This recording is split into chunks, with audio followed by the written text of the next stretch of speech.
What if I told you that a single woman, one queen, reshaped the destiny of an entire continent? Her name was Queen Victoria. She ruled not just Britain, but over a quarter of the entire planet. Under her crown, the British Empire expanded so far and wide, the sun was said to never set on it. But while she sat on a golden throne in London, sipping tea and wearing jewels mined from colonized lands, across the oceans, in Africa, entire civilizations were falling.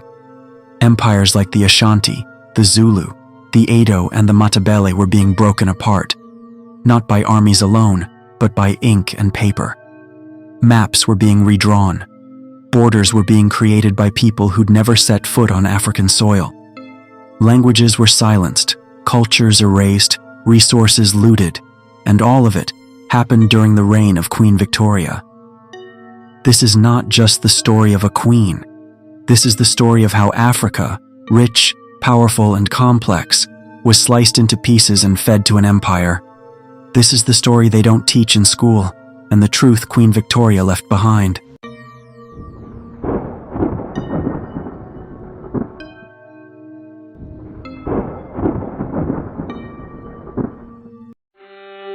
The scramble for Africa didn't start with war. It started with a conference table in Europe.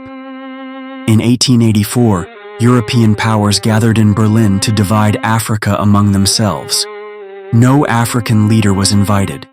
No African voice was heard. The man hosting this event? Otto von Bismarck of Germany.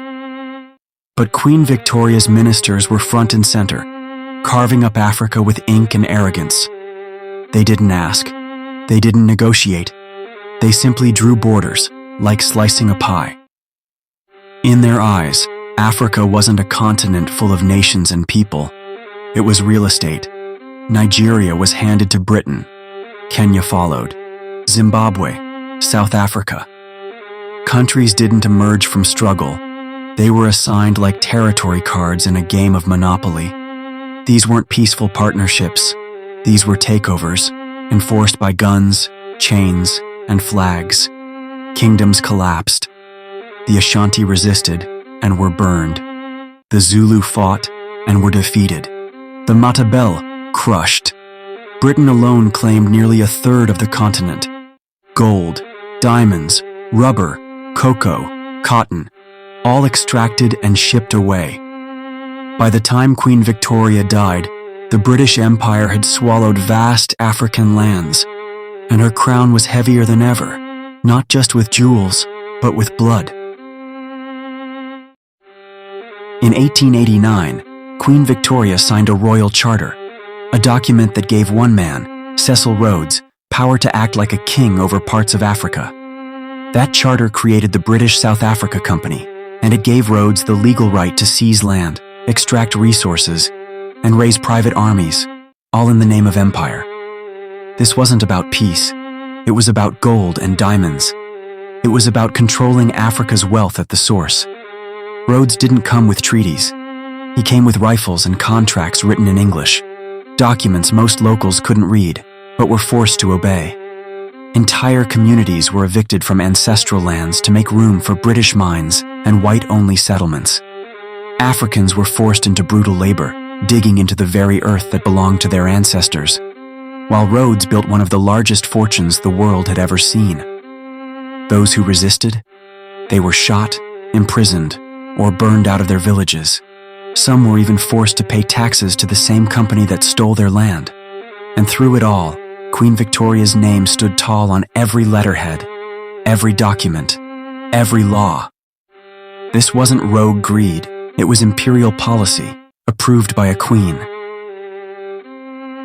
While soldiers took the land, missionaries took the soul. Backed by Queen Victoria's empire, British missionaries spread across Africa with a Bible in one hand and imperial law in the other. They preached that African gods were evil, that ancestral customs were barbaric, and that salvation could only come through a white savior and a distant queen. Local names were erased. African languages were banned in schools. Entire oral histories, passed down for generations, were declared myths and replaced with rewritten European stories. Children were taught to forget who they were. They sang British hymns instead of ancestral songs. They were told that their kings were savage, but Queen Victoria was a mother to all. Schools became factories, not for knowledge, but for obedience. Colonization didn't end at the borders. It continued in the mind, through every textbook, every uniform, every punishment for speaking your own language. It was a quiet war, a war to reprogram identity. And long after the guns were put down, this war of the mind never truly ended. But not everyone bowed. Not every African voice was silenced. Across the continent, resistance rose, fierce, proud, and unforgettable. In Ghana, there was Ya Asantewa, a queen mother who picked up arms when the men refused. She led the Ashanti people in battle against the British in 1900, shouting, "If you men will not fight, we the women will."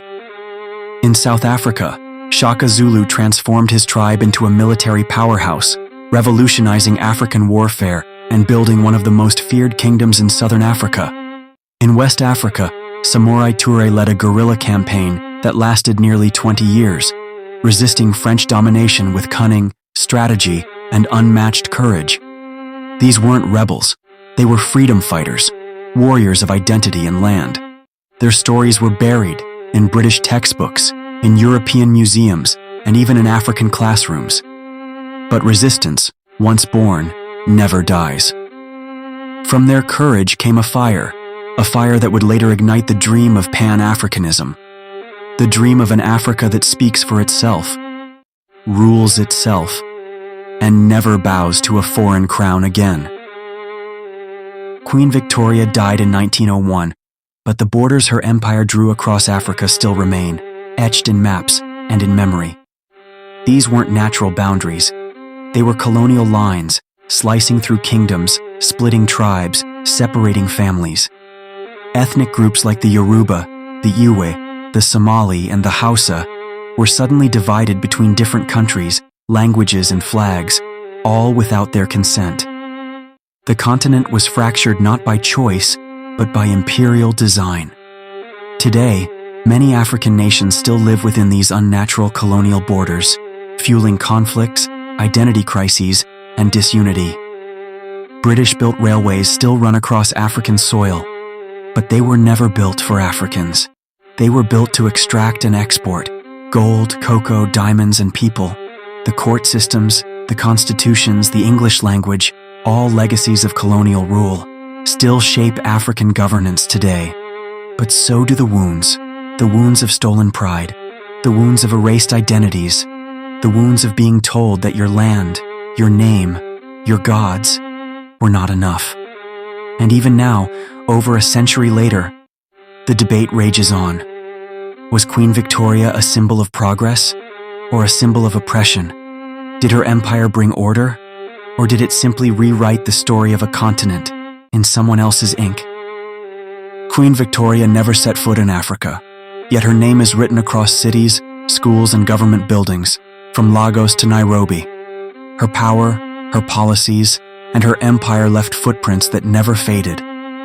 Under her reign, Africa wasn't just visited. It was redrawn, divided, and drained. The world remembers her with statues, titles, and tributes. But we remember something else.